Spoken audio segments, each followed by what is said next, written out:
Hello, hello, everyone.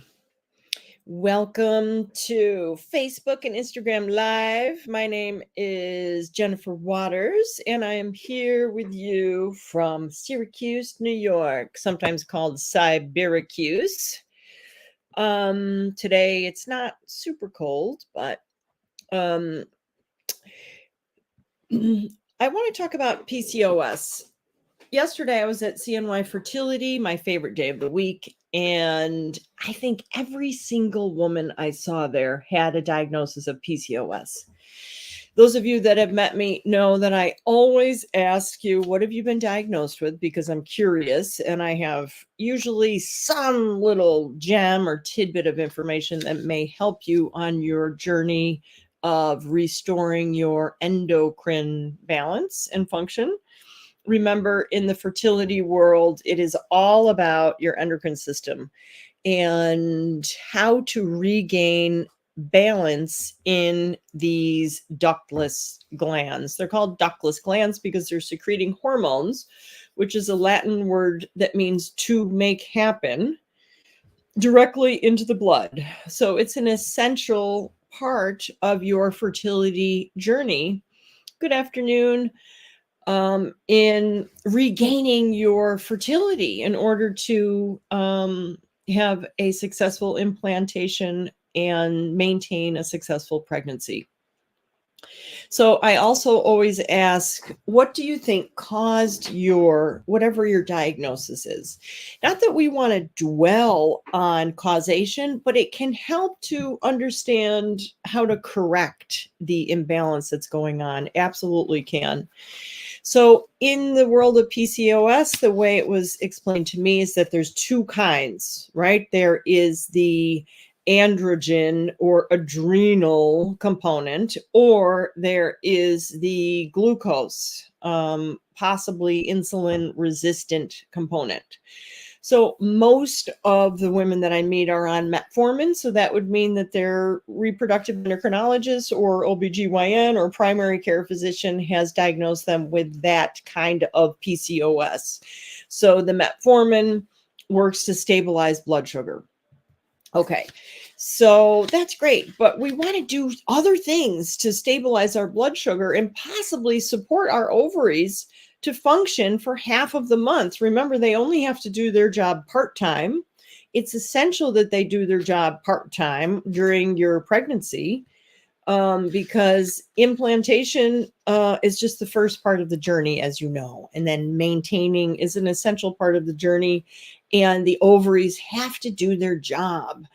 And none of the glands are working alone. I don't care what your blood work says. If your ovaries are under or over functioning, then your thyroid is involved. If your thyroid is involved, possibly your pituitary and hypothalamus are involved. So we'd like to just possibly wake up your entire endocrine system to function better. Why not? It's easy to do. It is what I consider to be the true anti-aging. Oh, so here's a piece of information that I recently learned from one of the people that I study with, Mark Anderson of Saline River Press. He's 80 years old now, and he's got a lot of wisdom in terms of how the endocrine system functions and how we can repair it. And he said that and I would love to ask Dr. Kiltz this question. The endocrine system is the first system to reflect a nutritional imbalance. It's the first system to reflect any disharmony in the body. So many women go on hormonal birth control when they're 14 years old, 15 years old. And oftentimes it's not to prevent pregnancy. It's mostly to regulate their cycles. So at that young of an age, these girls, their body is telling them, hey, something's out of whack here. The ovaries are not able to produce the steroidal hormones that they need to produce so that everything can function well. So we have to look at why. And a lot of it is a decline in the quality of food that's available to us. I mean, it really is. Somebody has to be the cook in the family. Somebody has to prepare. I like to call it assembly. Somebody has to assemble the highest quality food possible. Now, that means different things to different people. If you're living near an organic farm in Wisconsin, that's going to be a lot different than you're living downtown Atlanta, because what's available to us. Everybody's got their own situation in terms of diet, and I understand that completely. A lot of it is simply about regulating blood sugar so that we don't have excess, which is causing damage as well. So I want you, if you have this diagnosis, I want you to know there's many things that you can do to prepare for an egg retrieval to keep the ovaries in a calmer state so that you don't end up in an OHSS situation. We don't want you to be overstimulated. I also want you to think about that if you have PCOS, that your ovaries have entered the autoimmune phase, right? So the way that I understand autoimmune is that it is a late stage degenerative process. It is not a standalone disease. The body is not attacking itself. Your body, which has been infinitely designed with this wisdom and intelligence to heal and repair itself, would not start turning in on itself and attack itself. What it attacks is the nucleic proteins that are supposed to be inside the cell, but because of a lack of nutrition, a misalignment of where the ovaries are, because the uterus is designed to move. If she's misaligned, the ovaries are going to be pulled out of location.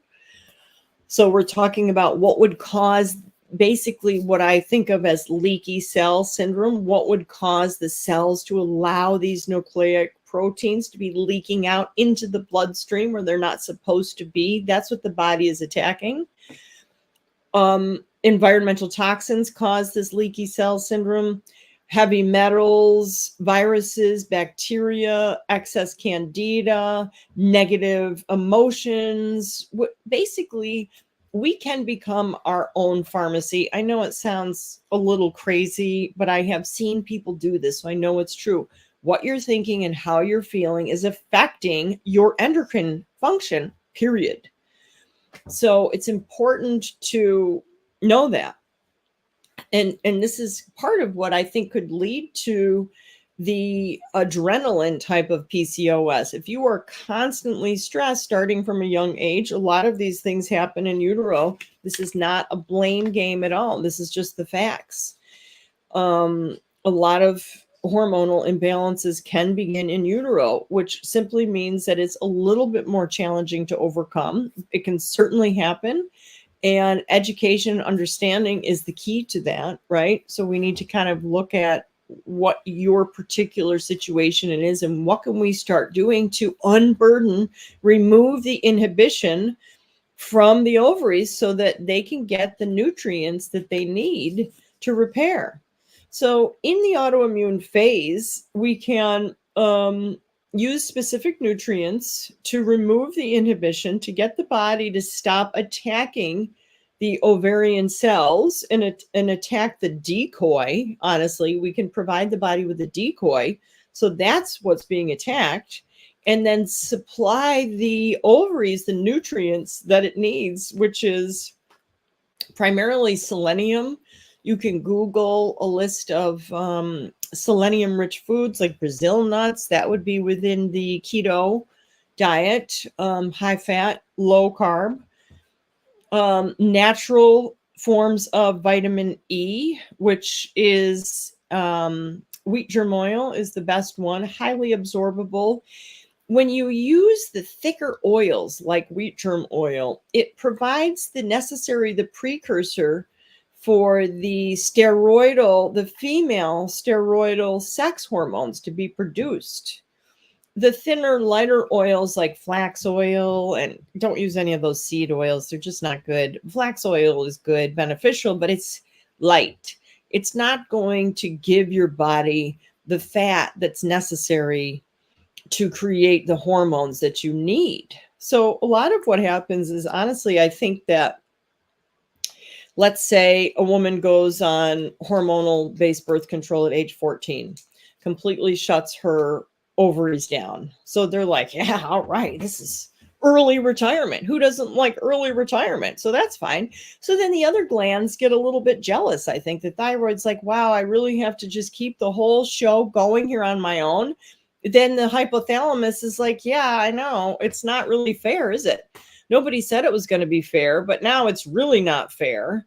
So we're all going to start under functioning a little bit because the ovaries, which remember there's two of them, and there's only one thyroid. I know there's different parts of the thyroid and all of that. And then there's the anterior pituitary and the posterior and all of that. I get all of that. But still, there's two separate ovaries, like two separate adrenals.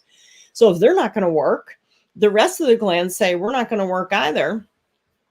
Then fast forward 10 years later, 20 years later, whatever it is, the woman says, okay, now I want my ovaries to work. And the nature of the ovaries actually is to become cystic, right? So they naturally kind of form cysts. It's part of how the follicles develop, right? It's kind of their nature is to bulge, to slightly balloon out, to expand in their space. So when they don't receive the information from the other glands and they don't have the necessary nutrients that they can absorb and use, or they don't have enough energy to create the hormones that they need, all of these things have to line up, or they're cramped in their location because of a misalignment. And so there's not a good blood supply, healthy blood supply to keep the glands nourished. Then they're going to sort of react by creating cysts and say, wow, you know what? This is the best we can do. Give us a break. Now we've been in retirement. Now you want us to come back to work. The thyroid's still in semi-retirement. The thyroid gets its own medication, so it still really doesn't have to work that much. It's getting artificially stimulated. So the ovaries are like, yeah, no, we're not going to do that. We are not going to sign up for that.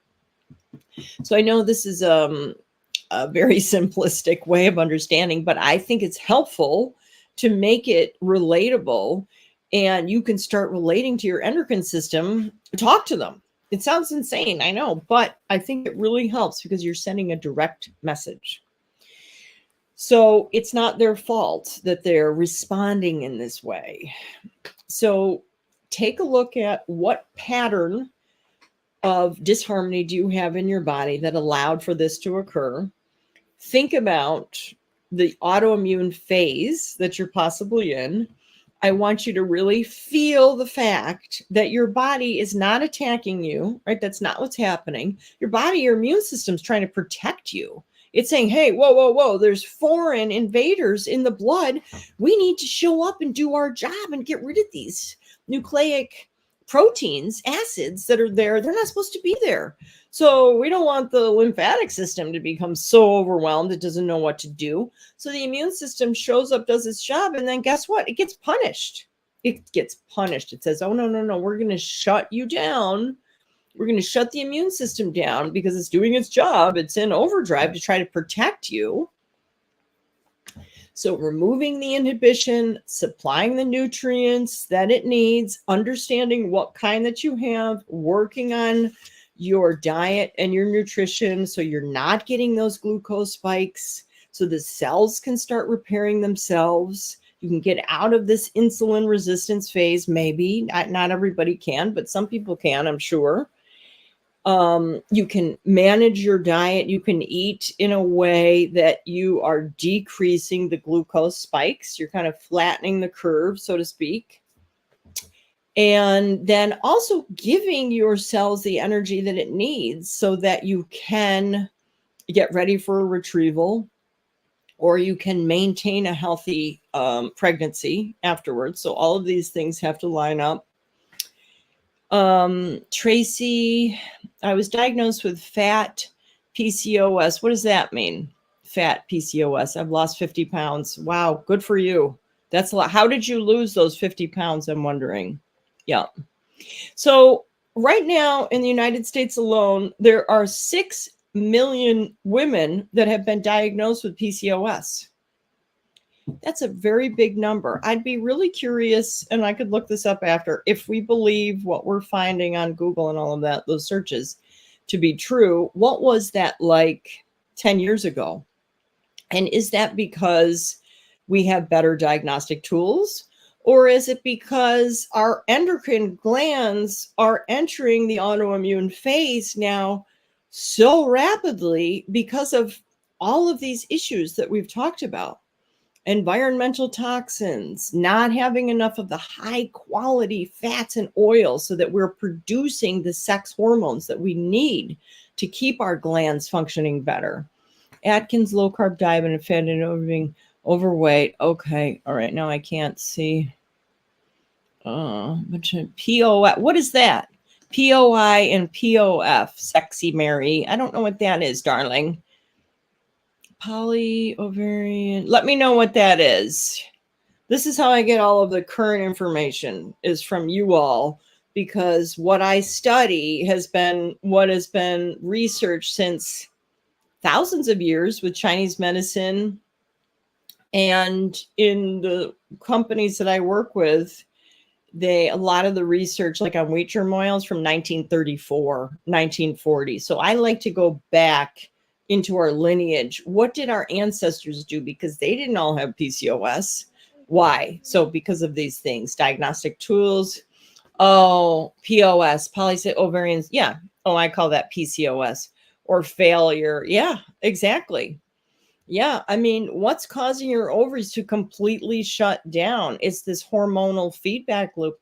Listen, ladies, I feel very confident that we can get your ovaries to function better. We can simply start sending them a direct message. This is what acupuncture is.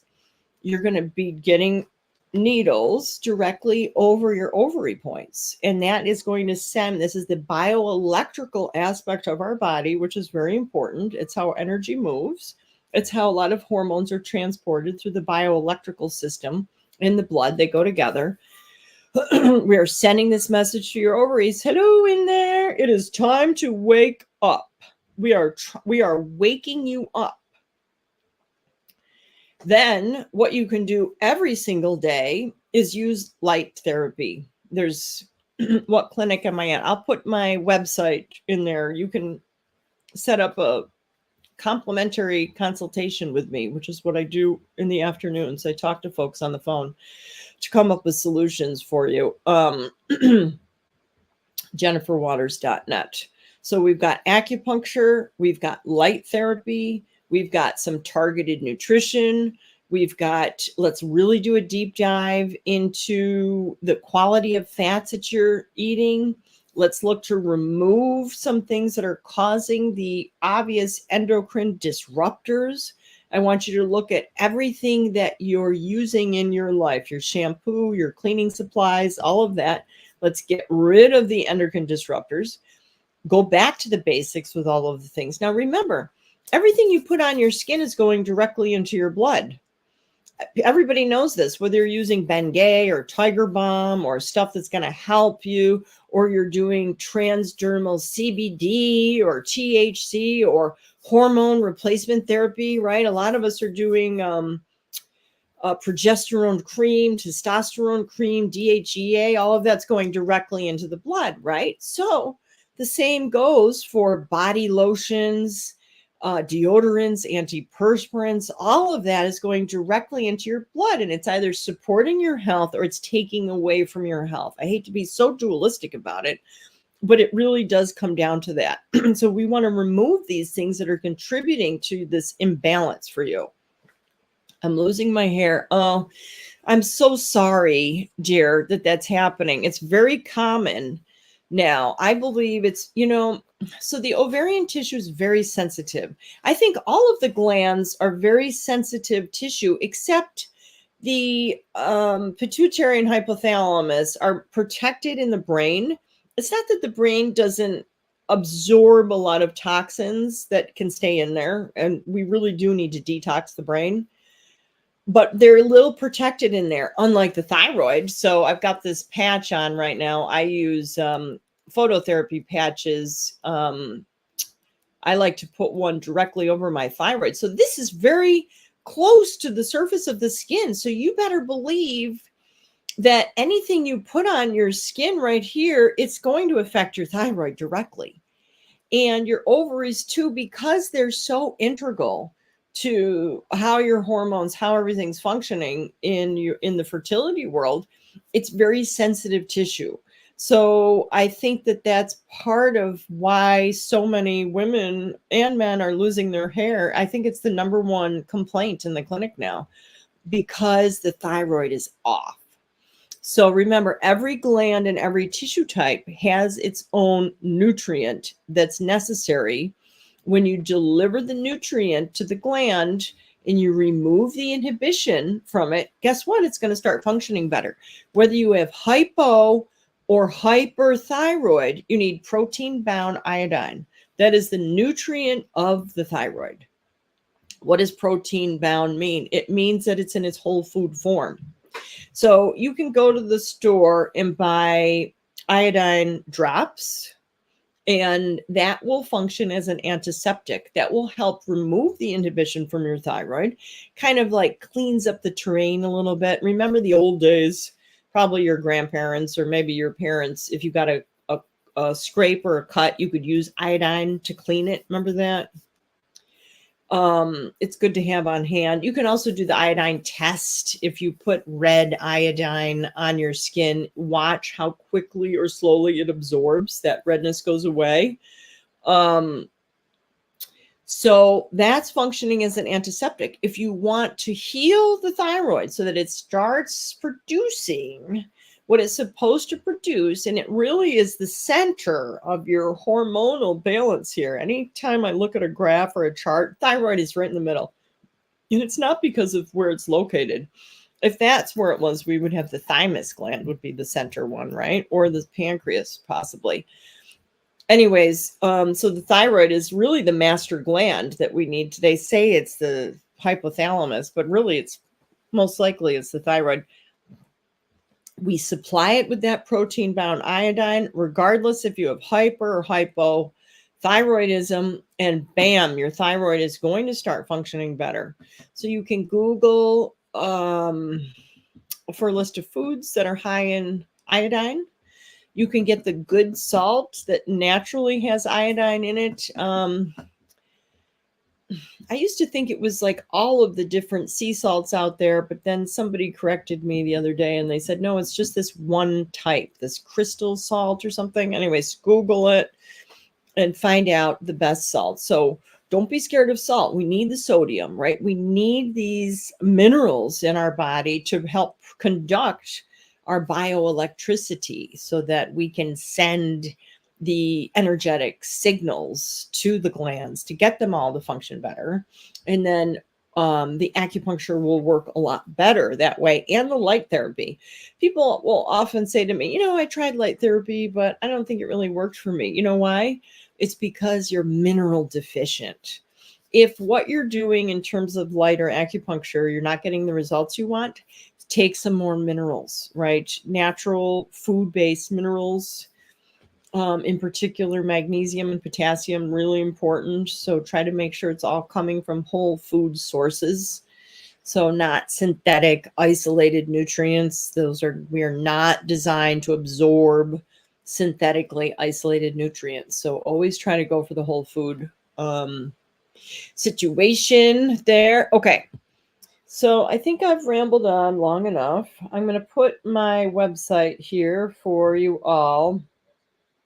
Hi, Raspberries. That's a cute name. I like that.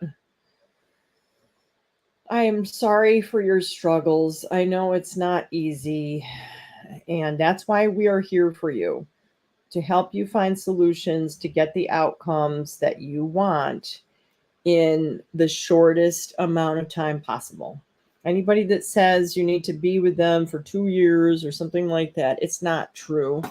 The body is designed to heal, often quite rapidly. So that's the good news, folks. All right, everybody, have a wonderful day, and don't hesitate to reach out to me. Okay, take care.